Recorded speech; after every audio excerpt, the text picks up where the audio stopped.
morning. Hello, welcome. We have our first Q&A in about 5 minutes, probably just under. So make yourselves comfortable. You brought your own chair, sir. Yeah, that's very clever. We have no chair, so if you want this chair, it's trial by combat. Come on. Imagine that. Hey, we've got a nice little arena on the floor. Would you defend your chair? Of course.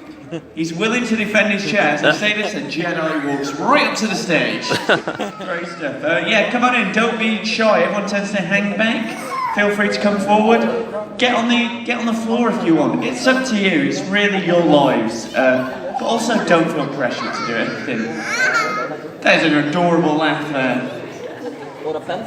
Never. Oh, the child is loose. There is a loose child in here. I will warn you. The corners are dark. Don't lose sight of the child.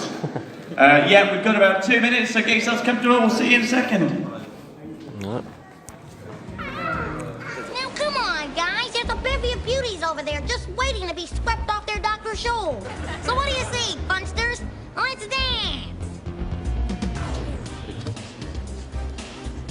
Well, okay. I'll break the ice. Harv, crank up the music. It's time to do the Urkel.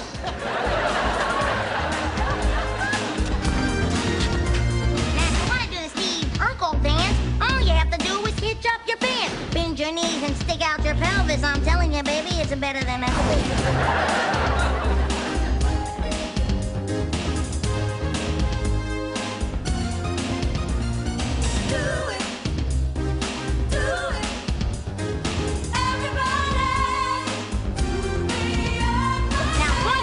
Up to the sky and talk through your nose way up high. Spin and dip and jump and cavort and finish it off with a laugh and snort.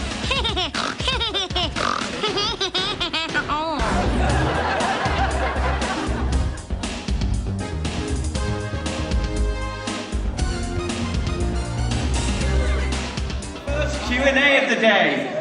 Basically, you have one job. I announce his name. You guys just clap, go crazy. It's very, very fun. Very happy to have this guest. Ladies and gentlemen, it's Jaleel White.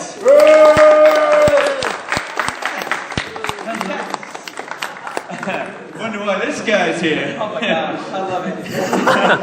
I love it. I've got such a warm welcome here, man. I'm enjoying your city. I wish I were here until Monday so I could watch soccer with you guys.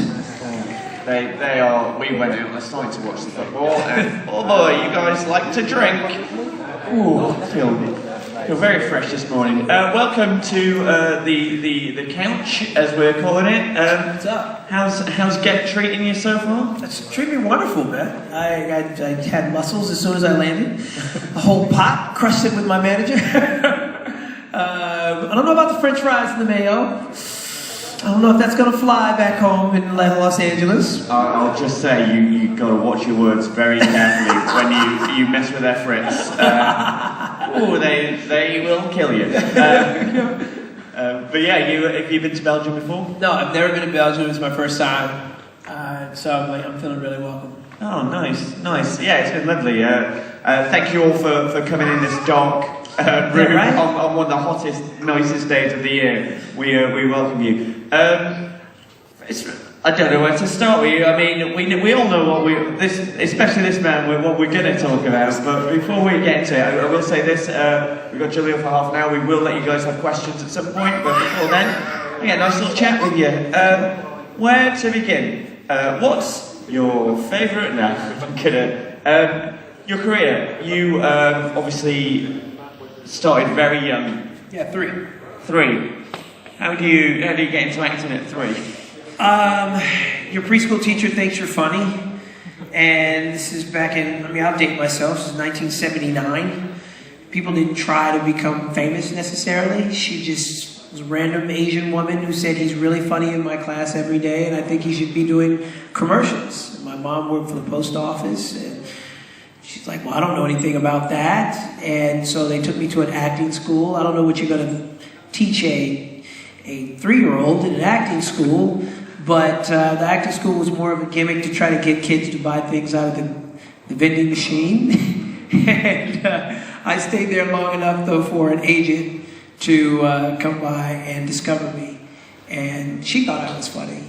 And that agent went on to represent myself, Kirk Cameron, Fred Savage, the Olsen twins. Wow. She went on to become the most successful child agent there ever was, and my career took off from there. Yeah, I mean, it didn't just take off. You bloody owned it, didn't you? Yeah, I appreciate it. I've done all the research and reading, but I didn't realise that your character was supposed to be a cameo, just a one-off. Yeah. That's a testament to your. Yeah, that would never happen today. Just the way things are developed and how many executives have to sign off on something. Going on to an episode for a guest spot, one episode only. Shucks. Yeah, I did one episode, and then on that tape night for that first episode, a fraternity showed up, and they chanted my character's name in all the scenes that I was not in. So when they would stop, they would start chanting Urkel, Urkel, or bring back Urkel. They were frat guys. And I remember my family, we had to park our car at the same location with those frat guys. So when the show was over, I was walking back with the frat guys to our car. And I didn't think anything of it. And little did I know my agent was making a deal with the studio over the weekend. And then my mom got the call on Monday, because we taped on Friday, and said, get enough homework for a few weeks, because he's going back for the rest of the season. Oh, wow. Remember that? How old were you then? I was 12, and I did Steve Urkel from 12 to 21. Oh, wow. So you properly, grew up. Yeah, no, it was puberty. It was puberty live for you guys. The one part of your life you really want documented. Yeah, right? Like, people always say, it was like, do you hate the character? Do you not like talking about it or whatever? It says, no, I love that. That character's like somebody who passed away, and it's like, if you don't want to say nice things about that person, then get away from me, because that guy's awesome. But for me, it's talking about junior high and high school. Yeah. And junior high and high school was probably a little uncomfortable for some of you in here. So it was the same for me. You know, there were times where junior high and high school got weird. How does it work when you're filming at that age? Do you just do normal school hours and then film around? Yeah, you show up to the set at like 7:30, 8 o'clock, and I did school for like 3 hours, 2 hours, probably 2 hours realistically, and then you get called in to rehearse, and when you're not rehearsing, you're supposed to go back to school, but not all child actors have good discipline doing that. Sometimes we might wander off to go play Sega Genesis back then, or or like the guy who played Eddie Winslow. You know, he liked to make music and practice with his karate coach in the alley. But my parents were pretty strict, so I would generally get back to school. Then you had lunch. Then you probably have a little bit more rehearsing. Then you had a run through. You had a run through where you ran through the whole show, every scene for producers. And then you had the stressful run-through, which was the network run-through. That happens on Wednesday, when the network shows up to make sure that the show is on track. And that's when you have to be off book. So that means you basically had 2 days to memorize the script. And as a kid, I would basically kind of I had a good memory.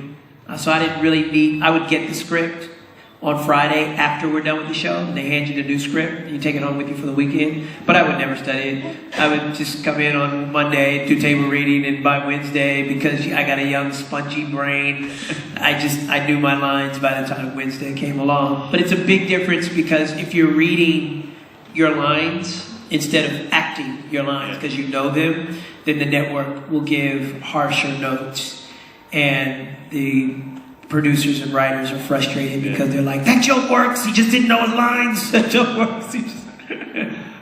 Do you still have a spongy brain? I still have a spongy brain. I can memorize stuff like that. Yes. How do you find, because like you say, you grew up acting, and you did it, like so many child actors quit because they just don't like it. Yeah, every time I tried to quit, the business would just suck me back in. Proper Godfather style. Yeah, proper Godfather style. But like, because you finished obviously junior high and high school and all that. Did you study TV and film? Was it? Yeah, I studied TV and film at UCLA. I almost wonder if I should have gone to college because I had my own show, another show on a network called UPN, and I was a producer. But I just come from an older generation that your parents made you feel like you need something to fall back on. Yeah, you had to have a college degree. And so, you know, I wouldn't put that pressure on my daughter necessarily because we live in such a digital world. And I think education is all around us. You don't need to know anything now, you can just Google it. Yeah, that's it. We didn't have, I grew up with World Book and it's an encyclopedia. Right? I don't know that, but I will in 3 seconds. Yeah, it's insane how the world works there.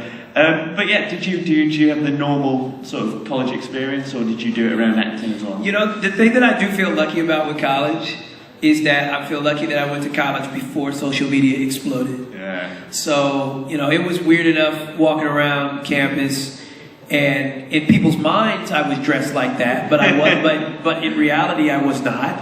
And you know, it was just awkward because a lot of people would stare, or maybe frat boys chant your name again. Not necessarily frat boys, but professors would name check me in their lectures. You know, so I had awkward moments like that, but I wasn't being filmed. Yeah. And I couldn't imagine what popular young kids today would experience going to a college campus constantly. I mean, if I go out to eat, I'm always going to find somebody that's doing like this, and they don't think that I noticed it. I'm just sending a text message. Exactly. I'm just sending a text message and my phone is raising. Right. But I can't imagine dealing with that on a college campus now. That would be ridiculous. So I feel very fortunate that I didn't have social media back then. Yeah, it's weird how it's changed all of the business. Oh, it's changed everything. I mean, how do you even just get drunk in college? How do you do that now without it being filmed? I mean, we could talk about the vagaries of social media all day long. What do you think? Like, how do you feel now? Obviously, now you're an adult, seeing sort of the ripple of popular culture that because you're referenced all the time in so many things. It's cool, man. I mean, there's a website called Rap Genius. Does anybody know about Rap Genius at all? Okay, all right. I would expect you to know about Rap Genius. So, like, Rap Genius is it has the lyrics for all of every major rap song you've ever heard. It has all the lyrics. Wow. And it's like an encyclopedia for rap lyrics. Yeah. And so if you type in Urkel, it's like I've been name checked in like 300 rap songs. It's great. It's great. From Ice Cube to Drake to you name whatever. That's insane. It's kind of cool. So I love that. It's weird because like I grew up in the UK and we got you sort of later on. But the first time I ever. I'm not popular in the UK, really. In France, the show is huge. Oh, really? Yeah, but the UK, the Brits were kind of we don't quite get him. Well, we got it. I think it came onto what you guys call cable later on because we only had the 4 channels. But the first time I ever sort of experienced like Urkel was The Simpsons and things like that, and it's referenced so many times. Really? The Simpsons. Okay. And then like from there you sort of expand out. But now, like you say, if that happened now. Internet, social media, instantly you can find anything you want. Oh, yeah. So do you find that there's a new generation discovering things? Yeah, there's this misnomer that young people don't know who I am, and it's actually quite the opposite. Young people come to me, they call me Jaleel all the time because I constantly work back home. Yeah, you're very. I know you're very busy. So, you know. A place like Brussels, though, come in, please, come in. Yeah, don't be shy. Oh my gosh, they're acting shy. There's no extra charge. It's a really dark room, and it's more comfortable if there are people in it. Yeah.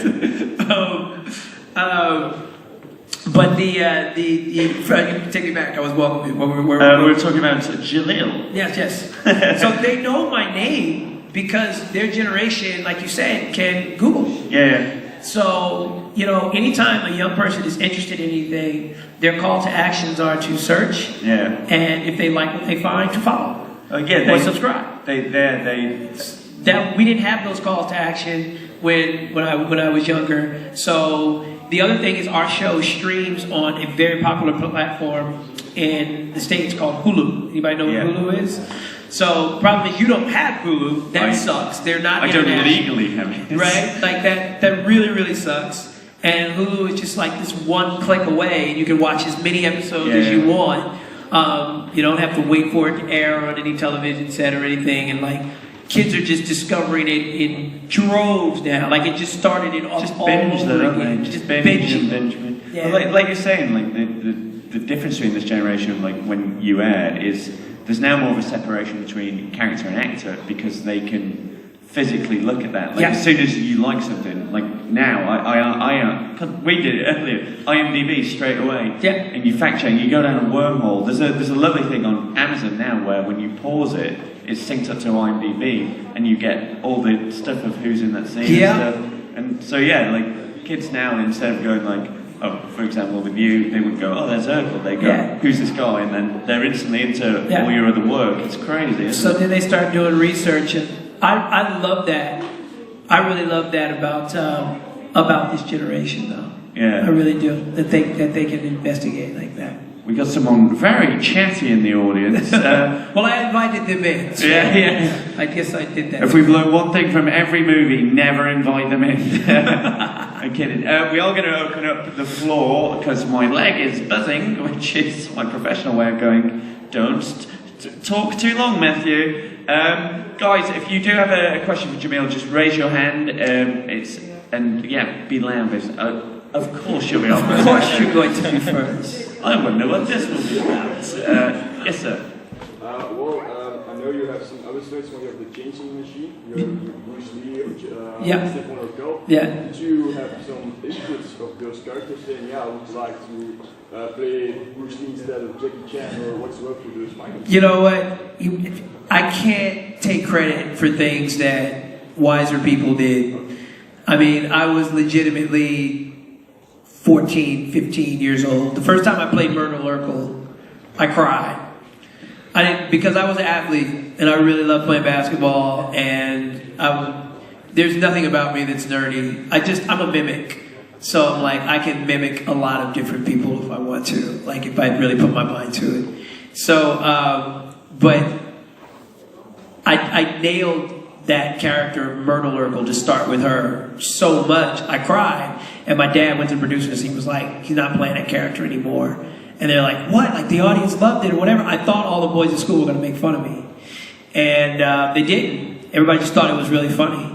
And so it took me probably about 3 years before I'm done with puberty now.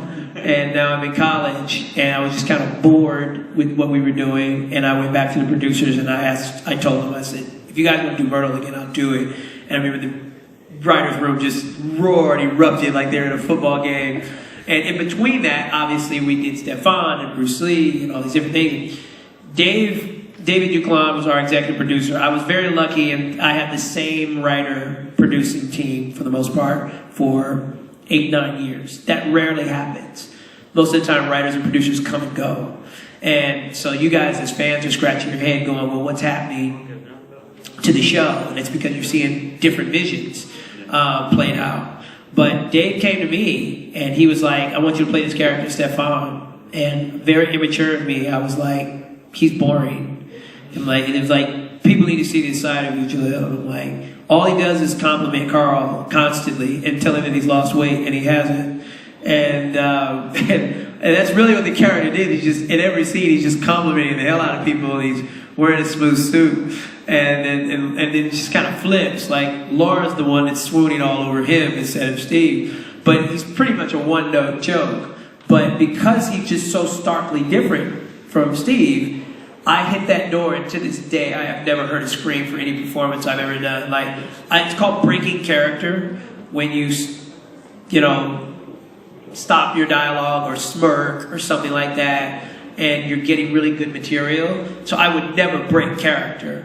But when I hit that door, I literally wanted to in my, like, are you guys serious? And instead, I just milked it. That's what they call it, where it's just like, I know what you want now, I'm really going to give it to you. But I didn't want to play Stefan. So I didn't want to do Myrtle again. I didn't want to play Stefan. I thought he was crazy for making me play Elvis and Bruce Lee. And he was just like, and he told me, he was like, Jaleel, you were like my toy. Like, I can just make you play anybody, and with 5 days of work, you figure it out. Any other questions? Raise your hands, and I can. Don't be shy. Don't be shy. You can go again. You can go again. Go Take over the whole thing. I got a question. Oh yeah, we'll come back to you. Sorry. In one of the episodes, Yeah. you replaced with Carl a tag team to wrestle against the Bushwhackers. The Bushwhackers. What was that like? I want to know. It was painful because the week before I went skiing with my parents and I broke this finger. And it doesn't look normal to this day because I didn't have it reset and it was in a split. And so it was like, are we going to cancel the episode or are we going to wrestle with a broken finger? So I wrestled with a broken finger and now I have a wonky finger for the rest of my life. And I'm proud of my Bushwhacker finger though. What were they like? They're funny. You know what? They're very professional guys. And they're just like most performers. When you turn on the camera, they start to start doing their thing. But off camera, they're very, very professional guys. That was definitely a joy working with them. And all that wrestling stuff is very, very well choreographed. So, you know, it takes those are the weeks where we rehearsed a lot. Like, you know, where every move is you know, well thought out so no one gets hurt. Yeah. But those are solid guys, man. They don't mind bumping into walls, people, or anything else you throw their way. Yeah, I could talk old school wrestling. I won't. Yes, sir? Yeah, you said you worked 9 years on the same cast. Yeah. Did you make some friends did you meet them later on after the show was done? Or still have contact with them? Or it's like, the show is done, fuck off? No. Oh, wow. I love the way you talk, Doug. You don't, Doug. You can be sitting here. No, it was, you know, it's like the kids, we grew up together. So, you know, Laura and Eddie and myself, whatever, we all grew up together. We went to school at the same time, you know. So our bond is forever. And we get together every now and then, you know, in private ways. But it's not for everybody. So, you know, it's not like I'm going to go walking down the street in Beverly Hills with the girl who played Laura. Like, that just turns into a big photo op for everybody. So it's like, well, I come over to your house, you come over to mine, you know. You know, I'm wishing her happy Mother's Day, and she's wishing me happy Father's Day. So the kids, we're a lot closer with each other and the adults are closer with each other just because of age. But I will love them forever and ever. It's always nice. Every time someone asks that, we've never had anyone go, no, they're absolutely There's one time where you want that question asked, you go, no, I hate them all. But it's always lovely to hear. Any other questions in the audience? Like I say, don't be shy. Hello. When you started Family Matters, did you know, like, did you think it was going to blow up as big as it did? Oh, no. There's like I said, I feel fortunate that I've lived in a non-social media era because I just know the difference. But, you know, there's a terrific quote about celebrity back then. You're the last one to know you're famous. And it's the truth. You know, if you had normal parents or you had people that were middle class, and my parents were very much middle class. My mom worked at the post office. My dad became a dentist. You know, I don't think I realized I was famous, that a lot of people were watching the show like to that degree, until I went to do a little show called Regis and Kathy Lee in New York. And I was 13 years old, and they fly me and my mom and dad to New York, and they put us in this fancy Park Avenue hotel. And my dad is so corny. He's so corny. You know, the Steve Urkel glasses actually belonged to my dad. And he didn't wear them in the streets, but he's a dentist, and they would keep particles from flying into his eyes because they were so big. So he just got these cheap glasses to keep particles from flying into his eyes when he was doing lab work. And he's a procrastinator, so I wanted the glasses with the tape in the middle, and he forgot to go to the store that day, so he was like, here, take these. So I actually went on the audition with these wobbly things on my face, and I was not happy with it at all. But everybody thought it was funny because my head was small and the glasses were giant. But getting back to the New York story with my dad, we check into the hotel room, and I check into the hotel room, and the phone rings like as soon as the bellman is putting down our bags. And my dad goes over and answers the phone. And again, this is before cell phones, so you had to call someone's hotel room. And the answer is the hotel room funding. And my dad's like, yeah, okay, well that's great. And my mom's just looking at him like, who the fuck are you talking to? Like, what? We just stepped into this room. And then my dad presented and goes, funny, he goes, son, it's for you. And I was like, my mom's like, what? And he puts me on the phone with a fan. And it was somebody who figured out where I was going to be staying when for my appearance on Regis and Kathy Lee at the time. And my dad foolishly answers the phone, and the man said such nice things about his son, he just put him on the phone with me.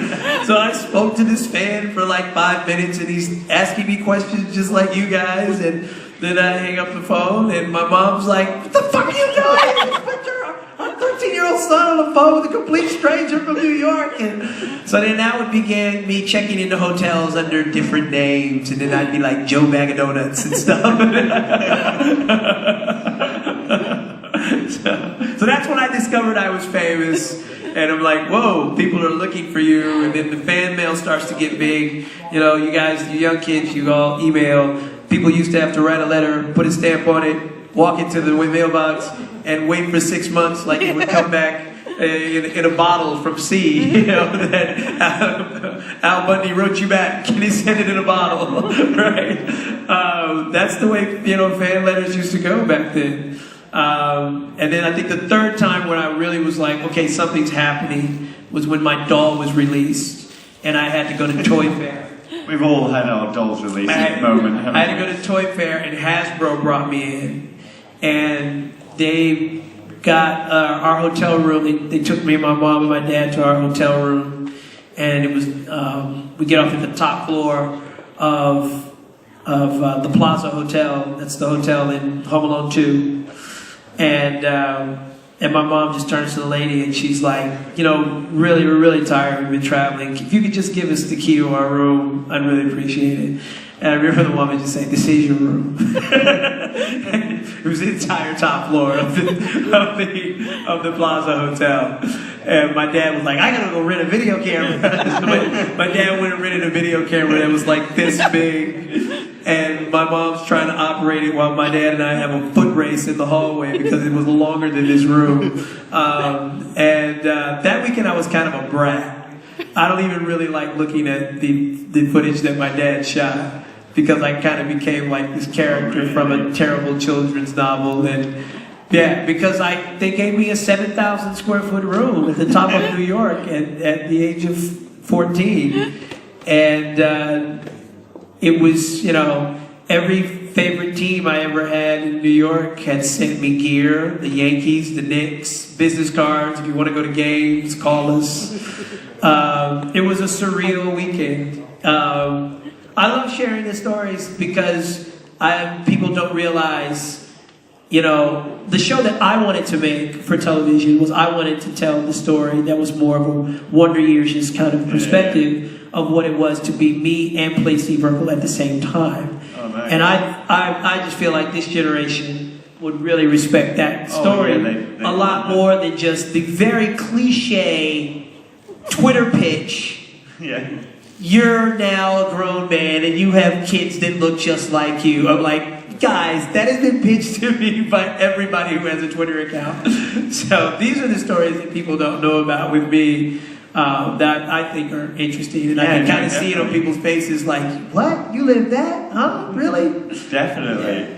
That's like, because you were so young when all this sort of blows up, did that take away from your mum and dad's career as well? Did it become like a family business almost? Very smart question. You know, my mom just basically became consumed with what it was to raise me and look out for me. And the thing was, she wasn't a typical stage mom, so some of her obsessions were really just more about me studying. You know, I remember she fired my teacher because I was basically going to rehearsal and then sneaking off to play Sega Genesis and not returning to class. And, you know, he wants to keep his job, so he's not trying to pick a fight with me necessarily, so I've been getting away with it for a while. Then my mom came to check up on me on the set a couple of times, and I wasn't in the classroom. And then I remember I had a press tour in New York. That's like where you start the season off and you do, you know, talk shows, whatever, to let everybody know the new season's coming. I had a press tour. And I'm in my robe like I'm Hugh Hefner or whatever, and in my fancy suite. And my new teacher arrived. His name was Craig, very nerdy man. And he was largely unimpressed with who I was. And I was in the 9th grade at this point. And when you're in New York, age 15, 16 years old, you're like, I want to go outside, right? I want to explore the city. You don't want to sit in a hotel room and do math, right? And so Craig showed up and he could have given a shit that I was Steve Urkel. He was just like, you're in the 9th grade and you don't know quadratic equations, you don't know whatever. And so that, he challenged me though. And I was embarrassed. I was embarrassed that I didn't know certain math principles that, quite frankly, 7th graders and 8th graders were working on. And he was a complete asshole about it. He was not nice at all, and he was just like, we're going to sit here. And anytime I didn't know something, he'd roll his eyes and stuff or whatever. And I'm competitive, so it was like, it's not that I'm stupid. I'm kind of busy being a TV star.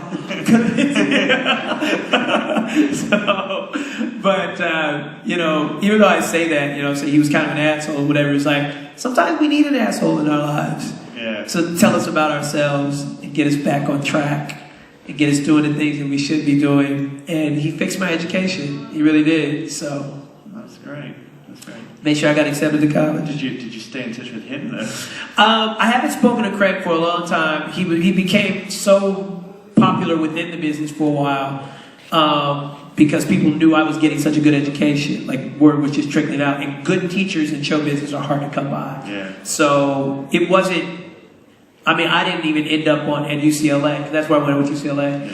Before the boys from Home Improvement poached him. So he left our show. Yeah, he left our show and went over to Home Improvement and taught Jonathan Taylor Thomas and those boys. It's crazy. Yeah. It's absolutely crazy. It's very incestuous town. Like, Yeah. Like we all know each other. Candace Cameron and Danica McKellar and, you know, Fred Savage and Ben. Like, we all know each other. We grew up with each other. I guess you'd have to, because you'd live on that sort of dual existence of your fame, your rising fame means you're separated from the kids you probably grew up with. Yeah. So you would find people who have something in common. Yeah, well, what happens is you end up attending the same affairs, the same functions. And, you know, it's, all of business is a community. Yeah. So, you know, I don't care what business you're in, if you're trying to do well in that business, you're going to network within your community. And acting is no different. There you go. Did you say you have kids as well? I have a daughter. How old? I have an 8-year-old daughter who's turning 9. She acting? It's just funny. I'm like, you know, you obviously want your kids to do something different. Yeah. But I just see certain forces pushing her in certain directions, and you know, she was a good soccer player too. Oh, she was so good. She scored like 6 goals in one game when she was 5, just because I promised her Pinkberry yogurt. She was just like, but I think she's getting a little bored with soccer right now, and she said she wants to dance and sing. Oh, there we go. You know, I don't know. We'll see what happens, man. She has my support. She's my heart. Is it weird, like, the thought of that, being on the other side of maybe if she went into something? No, not at all. You know, we're really only on this planet to do a few things. You know, survive and pass on our information. Yeah. So I have a ton of information inside of me. Thank you, Craig. And to be able to pass that on to her if she needs that, that's cool. There's so many kids that I see who are in the business and they don't have anyone to guide them or give them, you know, sage advice. And I even told her when she's like, I want to sing. I'm like, well, there's rules to this. You don't just sing. If you want to sing, you have to sing, act, and dance. And she's like, oh, okay. And I'm like, no, like you have to know all disciplines. And so my mom wasn't even forward thinking like that. And I ended up on a show called Dancing with the Stars. Yeah. And, you know, that show cheats. That show's like the Hunger Games. It really is. It's not what you think it is. I'm happy I did it. It's a great experience. But they have a lot of people on that show who've done a lot of dancing in their lives. I've never danced before. Yeah, they just kind of pretend like they've never danced before. And it's like, you've been a Broadway dancer since you were 6 and I'm competing against you. So, you know, I want my daughter to be like them and not like me when I was on the show.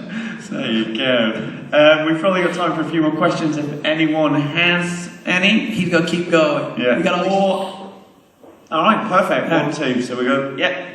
Yes, did you like working on the Fresh Prince of Bel-Air? No, that was... I really liked the episode with Carlton and Will on the phone overhearing that you were going to having sex with Ashley. Yeah, no, I love that episode. That's a special week again in my life. Like I said, it's a show that I would love to make, reboot, you know. I mean, I was on the set. I was literally just rehearsing the scene and... you know, you could call right down to the stage back then. They had a phone, a stage phone, and they had a PA that stood by that phone all day. And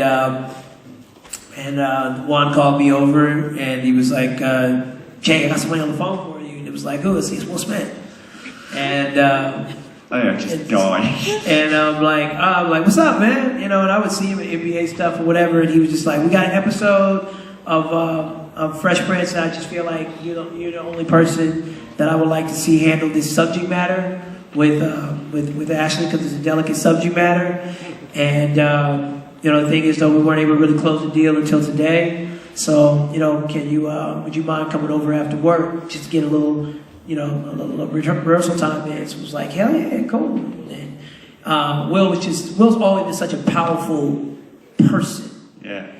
You know, it's like, yeah, he's a movie star, but, you know, I always try to teach people, like, there's stars amongst you right now who are just stars as human beings. And you got to have that sixth sense to recognize it, you know, before they become the big deal, where it's like, I always knew that guy had it.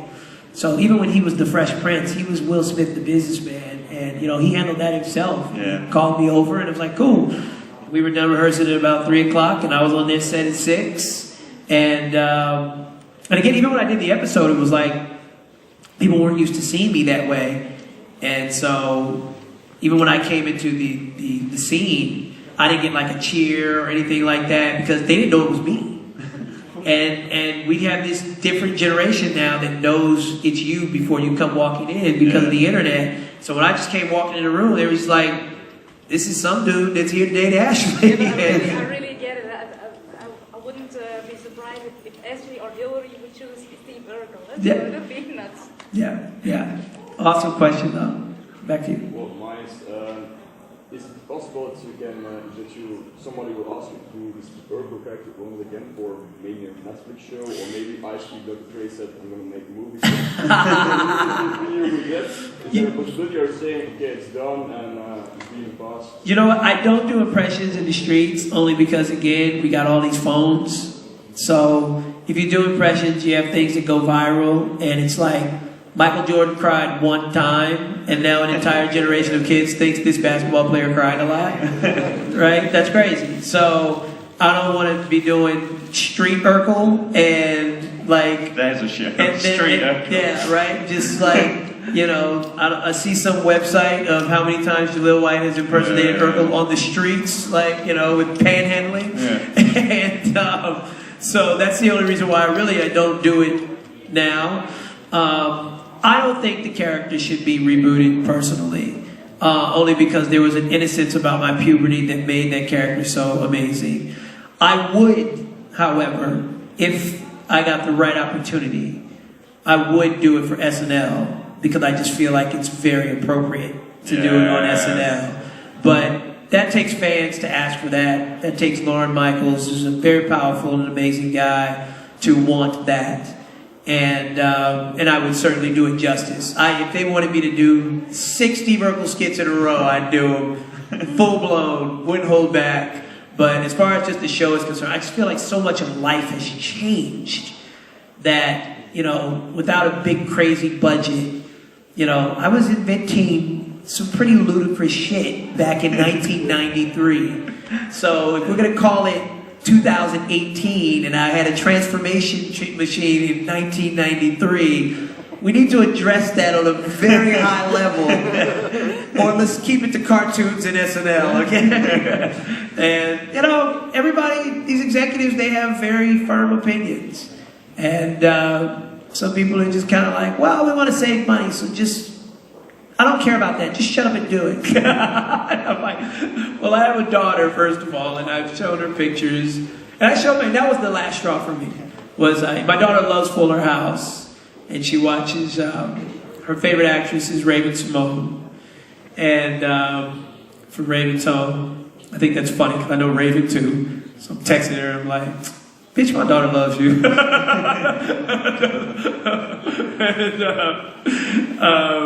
But my daughter, I showed my daughter a picture of not a picture, it was the dolls in her room. Her grandmother put the doll in her playroom. And I was like, you want Daddy to dress up like this again? She looked at it, she was like, no. So